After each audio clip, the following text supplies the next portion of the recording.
There are decades when nothing happens, and then there are weeks when decades happen.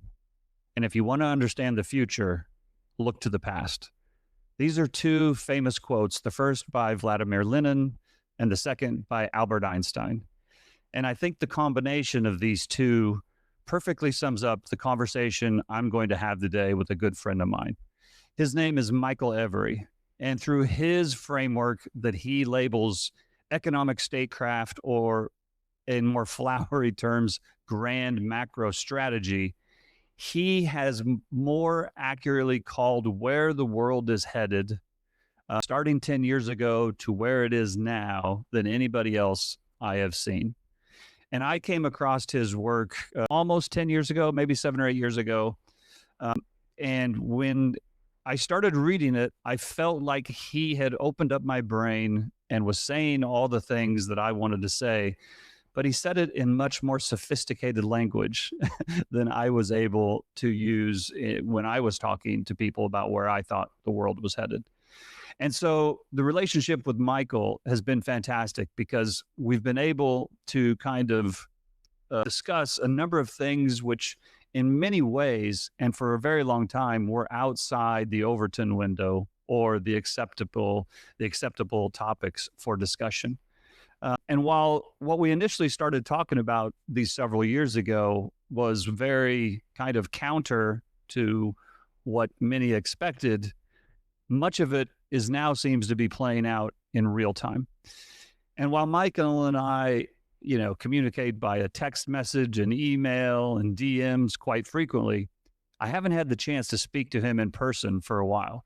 So what follows here is a recent conversation or that we're about to have. And I hope you find it I hope you're as excited to listen to it as I am excited to have it. And I hope you are able to appreciate the insights that Michael has. And if you already know him, I know that you're looking forward to hearing it. And if you haven't heard of Michael before, I think you are in for a treat. If I didn't say this already, he is a global strategist at Rabobank in Singapore. He has lived and worked all over the world for a number of years and has real world boots on the ground experience in many different countries and in many different cultures. And I think he is kind of uniquely qualified to speak on these subjects that we're going to speak about. And so, like I said, for me, I'm very excited, and I hope you guys find it as entertaining as I'm sure that I am going to. Okay, thanks for being here. Michael, it's great to see you. Yeah, great to be back. How are you? I'm good. It's funny. I feel like we message each other and, kind of DM and email all the time, but I don't think we've spoken for probably 6 months. And yeah, it's been a good chunk of time. And yeah, as you said, it feels like we're on the same page on many things most of the time. But I guess that goes, so great minds think alike. Well, the funny thing about it is I literally just in the intro, I said, I quoted the famous Lenin quote about there are decades where nothing happens and then there's weeks where decades happen. And I think a few decades have happened in the last 6 months. So I've been looking forward to doing this. And, for everybody watching here, we don't have an agenda. We're just going to talk because we have so much to catch up on with what's going on in the world. And it's just really, really fascinating right now. But Michael, what I would, before we kind of just get into talking and rambling, what I would love for you to do is if you could just give a quick overview of your role at Rabobank and then give a quick, without going into too much detail, overview of what you consider to be, economic statecraft and your framework that you refer to as grand macro strategy. Sure. Very quick version of both.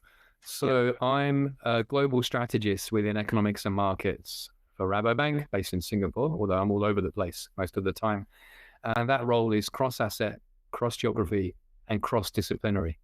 So I don't manage money.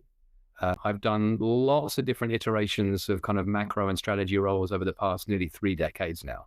But what I try and do is capture the zeitgeist, the big picture, point out uncomfortable truths if trends continue. So if I spot something going 2, 4, 8, 16, and I know the world blows up at 32, I'm waving my hand, raising my arm, basically trying to point that out as much as possible.